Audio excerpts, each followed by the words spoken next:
So మీరు already state లెవెల్‌లో constable exam అంటే కానిస్టేబుల్ జాబ్ ఆల్రెడీ చేశారు. హ్మ్. ఆ తర్వాత మీరు ఇప్పుడు సెంట్రల్ సైడ్ ఇప్పుడు చేస్తున్నారు ప్రెజెంట్. అవును. అయితే జనరల్‌గా స్టూడెంట్స్ చాలామంది కాంపిటేటివ్ ఫీల్డ్‌కి వచ్చిన తర్వాత సక్సెస్ అవ్వరు. ఆ! సో మనం ఫర్ ఎగ్జాంపుల్ హైదరాబాద్ అశోక్ నగర్, దిల్సుఖ్ నగర్ లేకపోతే అమీర్పేట ఏరియాలో చూసినట్లయితే అభ్యర్థులు చాలామంది 2, 3 ఇయర్స్ అటెంప్ట్స్ ఇచ్చి కూడా గవర్నమెంట్ జాబ్ కొట్టినటువంటి పరిస్థితి. హ్మ్. సో అభ్యర్థులు కామన్‌గా చేసేటువంటి మిస్టేక్స్ ఏంటి అనంటే మీరేమంటారండి?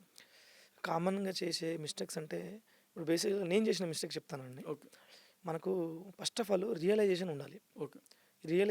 మనకు ఫస్ట్ ఆఫ్ ఆల్ రియలైజేషన్ ఉండాలి. హ్మ్. రియలైజేషన్ అంటే మిమ్మల్ని ఎవరో మోటివేట్ చేయాలి, ఎవరో చెప్పాలని కాదు. నీ అంతట నువ్వు వ్యక్తిగతంగా రియలైజ్ అవ్వాలి. ఓకే. నా బ్యాక్‌గ్రౌండ్ ఏంది? నా ఫ్యామిలీ బ్యాక్‌గ్రౌండ్ ఏంది? నా ఫినాన్షియల్ స్టేట్ ఏంది? ఓకే. నేనేం చూసుకోవాలి? ఏం చేయాలి?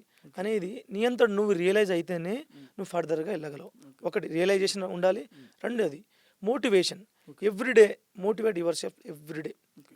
మూడోది ఖచ్చితంగా కన్సిస్టెంట్ మెయింటైన్ చేయాలి. ఓకే. కన్సిస్టెంట్ అంటే ఇప్పుడు చాలామంది ఎవ్రీడే 14 అవర్స్ 15 అవర్స్ అవుతామని అంటారు. 14 అవర్స్ 15 అవర్స్ చదివినా కూడా అది మనకంతా చదవలేము మనం. 14 అవర్స్ 15 అవర్స్ నువ్వు స్టడీ అలా కూర్చున్నా కూడా నువ్వు quality of hours minimum 5 to 6 hours ఉంటే డైలీ ఖచ్చితంగా మనం క్రాక్ చేయవచ్చు. ఇంకొకటి మీలో ఫోకస్ అనేది ఉండాలి. ఫస్ట్ ఆఫ్ ఆల్ నువ్వు స్టడీ హాల్కి వెళ్ళాలన్నా స్టడీ రూమ్కి వెళ్తుంటే నువ్వు ఖచ్చితంగా ఫోకస్ చేయాలి. ఓకే. అండ్ కాన్ఫిడెన్స్ లెవెల్ నీకు ఖచ్చితంగా ఉండాలి. ఓకే. ఇదండి.